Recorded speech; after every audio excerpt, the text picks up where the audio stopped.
Working longer doesn't always increase your security. Sometimes it simply prolongs a decision you could have already made. Imagine a 62-year-old with $2.1 million in retirement saving, a fully paid-off home, and annual expenses of $85,000. A combination of conservative investment returns and future Social Security benefits comfortably covers that amount. Still, he decides to work 3 more years. Not because he needs to, but because he believes that more is always better. Within traditional retirement planning, that reasoning sounds prudent. The common belief is that continuing to work reduces risk, that delaying retirement helps avoid retirement mistakes, that the larger the balance, the greater the security. But this logic ignores a fundamental point.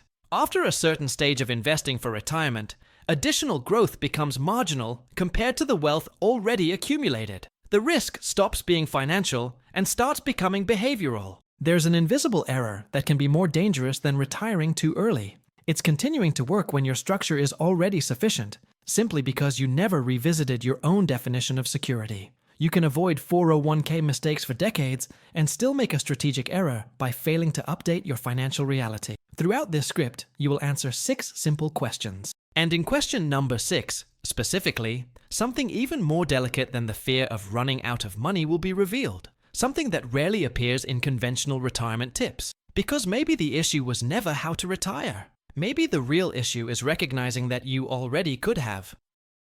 If you never contributed another dollar, would your portfolio still grow? For decades, you believed your paycheck was the engine behind your financial growth. You contributed to your 401k, avoided 401k mistakes, followed traditional retirement tips, and built your retirement savings with discipline. That model works extremely well in the early stages of investing for retirement. Every contribution makes a visible difference. Every bonus accelerates the plan. And within classic retirement planning, working more almost always means accumulating more. The logic feels simple, almost mathematical. But there is a quiet point where that logic begins to shift. And that point doesn't come with a warning. Imagine your financial life like an airplane taking off. In the beginning, the effort is intense.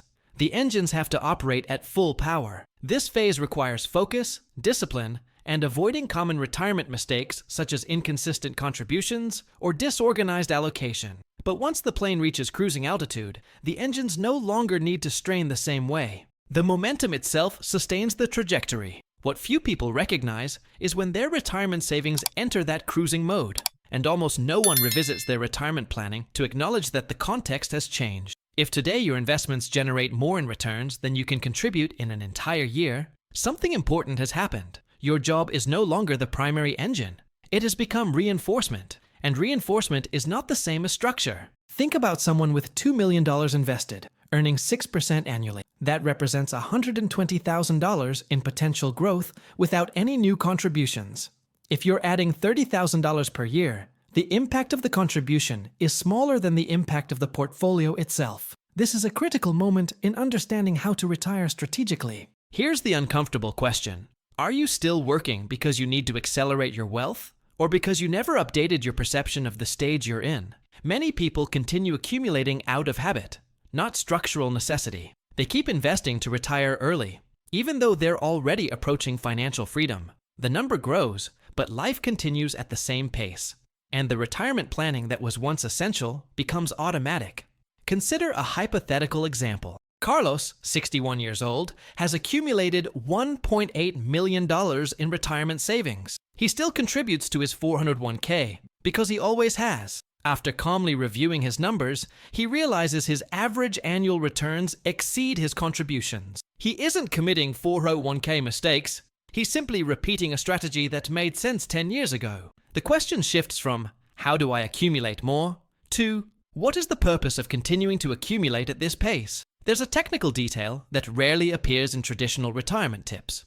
Beyond a certain point, the time invested in working may generate only marginal financial return compared to the cost in energy, health, and freedom. This doesn't mean abandoning investing for retirement. It means recognizing when the focus should shift from aggressive growth to intelligent preservation. Many people learn how to invest, but few learn when to slow down. You may be in a phase where your portfolio works harder for you than you work for it. That's a powerful inversion. Early in your career, you work for money. In later stages, money begins to work for you. The real question is whether you've acknowledged that shift. Because continuing to operate under the old logic can lead to decisions that don't necessarily improve your true security. But there's an immediate thought that tends to surface as soon as you begin accepting this possibility. What if the market drops? What if an unexpected event affects your retirement savings? That fear is legitimate and deserves a sober analysis.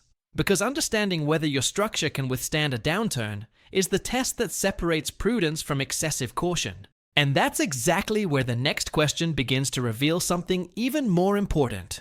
If this analysis made you realize that you might be working for a different reason than you thought, do one thing. Not for me, for yourself. Click like as a mental bookmark, a small signal that you chose to think differently than most people. And subscribe only if you want to keep exposing yourself to ideas that may feel uncomfortable, but help you avoid silent retirement mistakes. If the market dropped 20% tomorrow, would you still be able to live normally? There's a huge difference between discomfort and destruction. When people talk about a market decline, you probably picture alarming headlines, red charts, and commentators discussing global crises. Within the world of retirement planning, a 20% drop sounds like an impending disaster. But here's the central question. Would that drop actually break your structure, or would it simply require adjustments?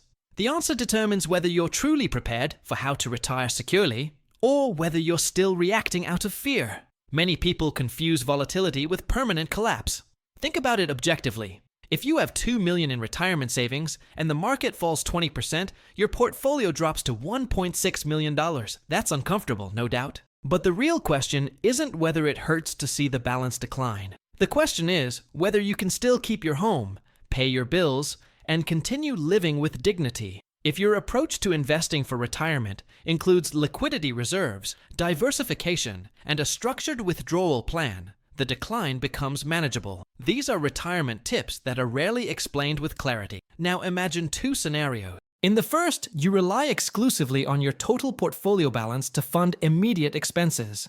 In the second, you've structured 2 or 3 years of expenses in more stable assets, such as short-term bonds or strategic cash reserves. In the second scenario, you don't have to sell stocks while they're down. That simple difference eliminates a series of common retirement mistakes driven by panic. The problem isn't the drop itself. The problem is selling at the worst possible moment. There's a deeper psychological issue here. You might be working not because the risk is objectively high, but because the idea of risk feels uncomfortable. There's a difference between real risk and perceived risk. Many people keep postponing the decision to retire early because they don't trust their own structure, even when the numbers are solid. The market has always moved in cycles. History shows that downturns are part of the process of investing for retirement. The real question is whether your structure was built to survive them. Let's look at an illustrative case. Martha, age 63, had $1.5 million invested. During a market correction, her balance dropped to $1.2 million.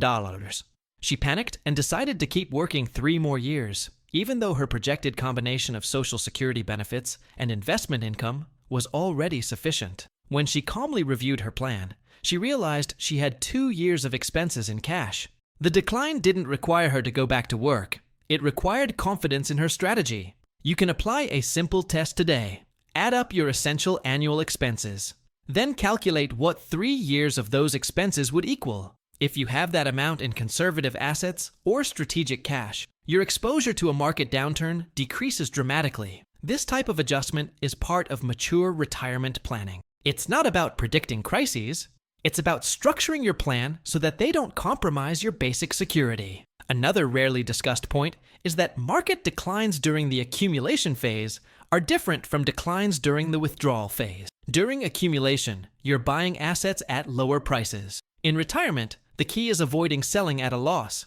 If your strategy accounts for that distinction, fear loses its power. What remains is discipline. And discipline is different from continuing to work out of vague insecurity. Maybe the market isn't the real reason for your hesitation. Maybe the issue isn't about charts or percentages at all. It may be rooted in your lifestyle and how it's structured. Because even if the market risk is manageable, if your life depends on a rigid and expensive standard, the tension remains. And that's exactly where the next question begins to reveal something even more concrete. If you stopped tomorrow, would your lifestyle really change? There's a simple question that resolves half of the doubts about how to retire, yet almost no one asks it honestly. If you stopped working tomorrow, would your financial life actually change? Or just your routine? I'm not talking about missing your coworkers or the office coffee. I'm talking about objective numbers. Would you have to sell your home? Drastically cut expenses? Cancel everything you've built? Or would the only real change be turning off the 6 a.m. alarm? Let's make this concrete. Add up your essential expenses: housing, food, health insurance, transportation, and taxes. Now compare that number to what you already have structured between your retirement savings, projected Social Security income, and potential returns from investing for retirement. If that combination already covers your foundation, then your paycheck is no longer structural support. It has become additional comfort. And comfort, when not analyzed clearly, can disguise how close you actually are to financial freedom. Consider a simple contrast. Two people with $1.8 million invested. The first maintains annual expenses of $140,000. The second lives comfortably on $80,000. The first depends more on their salary, even with substantial assets. The second is closer to retire early, despite having the exact same portfolio balance. The point isn't the amount accumulated. The point is the structure of the lifestyle, and that rarely shows up in traditional retirement tips. You can test this in a practical way. Spend 3 months living as if you were already retired. Direct your spending only toward what truly matters. Avoid impulse purchases, reduce unnecessary commitments, and observe how you feel. This isn't an exercise in deprivation, it's an exercise in clarity. Often you discover that part of your current standard of living is more tied to your work routine than to any real necessity. There's also a silent trap. When your active income is high, it's easy to let expenses grow proportionally. More frequent dinners out, more luxurious vacations, constant upgrades. None of that is inherently wrong. The problem arises when you begin to believe that this standard is non-negotiable. Within retirement planning, flexibility is more powerful than excess. The ability to adjust is what protects you from future retirement mistakes. Think about your home. If the housing market slows down, can you still comfortably maintain it? If health insurance costs rise, do you have margin? A sustainable lifestyle isn't the most expensive one, it's the most adaptable one. Many people confuse financial success with financial rigidity, but true security comes from elasticity, and that directly influences your decision about whether to keep working or not. There's an emotional dimension here as well. Your job may be financing a standard of living you've never fully reevaluated. When you learn how to invest, how to avoid 401k mistakes, and how to structure your retirement savings, you naturally focus on growth. But there comes a point when growth needs to be measured against actual utility. Are you accumulating to support something you genuinely want, or simply maintaining a system you've never paused to examine? Maybe the market isn't the real risk. Maybe the risk lies in how your lifestyle has been shaped over the years. And when you begin to realize that your passive income and Social Security already cover your foundation, a deeper question emerges. Because sometimes the issue isn't money. Sometimes what's truly at stake doesn't show up on a spreadsheet. Are you still working out of necessity or out of identity? For 30 or 40 years, you built more than retirement savings. You built an identity. Your name became associated with your profession. You became the specialist, the executive, the provider. Work wasn't just income. It was recognition. Within retirement planning, we talk endlessly about numbers, but we rarely talk about identity. And that may be one of the biggest silent retirement mistakes, failing to prepare your mind for the transition. Imagine 2 future scenarios. In the first, you wake up with no packed schedule, no meetings, no urgent emails. In the second, you wake up to the same routine you followed for decades. Financially, both scenarios may be sustainable. Psychologically, they are entirely different worlds. The question isn't only how to retire. The question is who you will be when you're no longer working. If that answer is still unclear, it's natural for work to feel indispensable. There's an interesting contrast here. Think about someone who built $2 million in retirement savings, understands investing for retirement, and avoided 401k mistakes throughout life. They have a solid financial structure, yet they keep working because they don't know how to fill the space that work once occupied. In that case, the issue isn't money, it's purpose. And purpose isn't solved by making more 401k contributions. You might say you're working for security, but examine that carefully. Your future Social Security benefits already cover a meaningful portion of your expenses. Your investments generate consistent income. Your portfolio can withstand volatility. So why does the idea of stopping feel uncomfortable? Often the answer isn't in the spreadsheet. It's in how you measure your personal value. Work provides constant social validation. There's a useful analogy here. Think of a professional athlete who trained for decades. When retirement comes, they don't just lose a paycheck. They lose the stage. The same happens to you on a different scale. Retirement doesn't just remove work. It removes the role you played every single day. And that can create more insecurity than any market fluctuation. A practical strategy can help. Before deciding whether to retire early or continue working, design an identity plan. What activities will replace the recognition that work once provided? Mentoring, serving on a local nonprofit board, personal projects, investing in knowledge, such as reading about financial psychology or long-term strategy. Retirement tips rarely include this step, but it's fundamental. There's also an interesting detail. Many people say they work out of necessity, but when they analyze their retirement savings and social security structure clearly, they realize the necessity is smaller than they thought. What remains is the routine, and routine is comfortable. Leaving it requires strategic courage, not just financial stability. And this is exactly where an apparently harmless, yet extremely powerful phrase is born. A phrase that sounds prudent, responsible, even intelligent. A phrase that keeps you in the same cycle longer than necessary. And that phrase usually begins with 3 simple words. I want to test something with you. If tomorrow your portfolio kept growing on its own, would you still work? Write in the comments just one word, choice, or necessity. No explanation. The word you type will reveal more about your stage of retirement planning than any investing for retirement calculation ever could.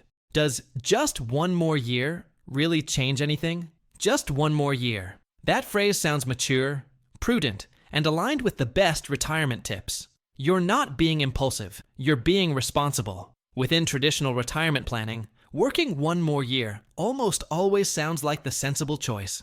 After all, more contributions mean fewer retirement mistakes, right? But the strategic question isn't whether it sounds prudent. The question is whether it truly changes your situation in a meaningful way. Let's work with simple numbers. Suppose you have $2 million in retirement savings and plan to withdraw $80,000 per year. If you keep working, you add $40,000 to your portfolio. In percentage terms, that's 2% of the total. 2%. At the same time, you're trading away 12 months that will never come back.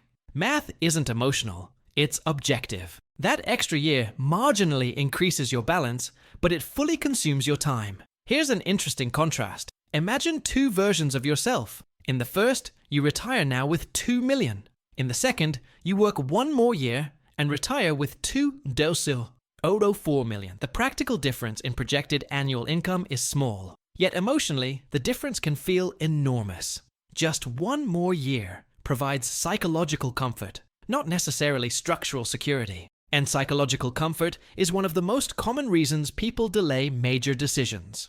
There's also an invisible compounding effect. When you say, just one more year, you open the door to repeating the phrase, the following year. What starts as a strategy becomes a habit. And habit, in the context of how to retire, can quietly turn into ongoing postponement. Many people who once intended to retire early end up extending their careers, not because of financial necessity, but because of a lack of clarity about what they truly want. Consider a small mental experiment. If someone guaranteed that by working one more year, your probability of financial success would increase from 95% to 97%, would that feel decisive? For some, yes. For others, maybe not. The point is that many times you're already above a reasonable level of security. Working longer may reduce marginal risk, but it doesn't substantially change your odds of achieving sustainable financial freedom. There's another aspect that rarely shows up in conversations about investing for retirement.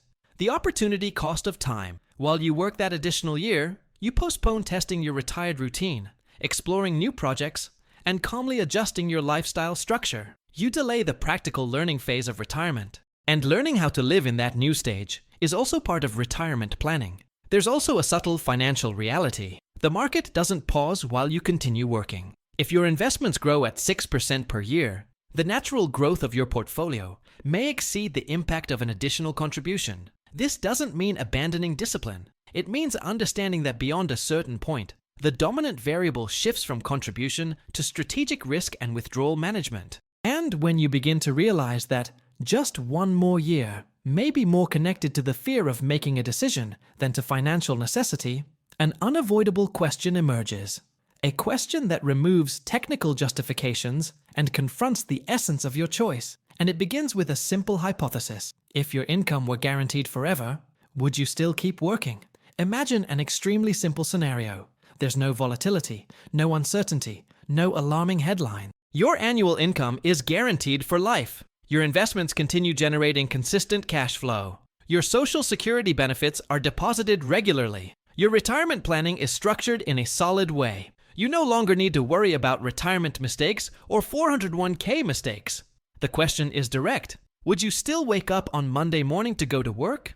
Don't answer too quickly. Think it through carefully. If your income was secured, if the foundation of your retirement savings already supported your structure, what would work represent? Purpose, routine, identity, intellectual challenge, or simply a comfortable habit? This question removes technical excuses. It's not about investing for retirement. It's not about market projections. It's about genuine desire. Consider a simple mental contrast. Two people with exactly the same financial structure. The first would continue working because they genuinely love what they do. The second would stop immediately because they value schedule freedom above all else. Neither is wrong. What matters is alignment between your decision and your financial reality. If you've already built enough financial freedom, continuing to work stops being a necessity and becomes a conscious choice. There's a subtle trap here. Many people say they want to retire early, but in practice they just want to reduce anxiety. They confuse security with constant activity. Working feels like it lowers fear because it keeps the machine running. However, if your structure is already resilient to downturn, if you've built strategic reserves, if you've avoided retirement mistakes along the way, then perhaps the insecurity isn't financial. Let's bring this down to something practical. Take out a piece of paper. Write down how much you truly need per year to live calmly and comfortably. Then compare that number with your projected income, combining Social Security, average investment returns, and any supplemental income. If the numbers already align, the discussion stops being mathematical. It becomes psychological. And that completely changes how you view how to retire. There's also a dimension of strategic honesty here. If you would keep working, even with guaranteed income, then perhaps work is a meaningful part of your life, and that's perfectly fine. But if you would stop immediately, then you need to recognize that what you're seeking isn't additional portfolio growth. It's emotional security. And emotional security doesn't necessarily increase with one more year of salary. The most delicate realization is understanding that working longer can feel like prudence when it's actually postponement. If you answered yes to the earlier questions, your portfolio grows on its own. You could survive a downturn. Your lifestyle is sustainable. Your identity isn't exclusively tied to your job. Then your structure is already built. Continuing to work may not be protecting you. It may simply be delaying a transition that rationally already makes sense. And when you look at these 6 questions together, you begin to see that the real risk may not be retiring too early. The risk may be staying too long out of fear of a threat that has already been neutralized.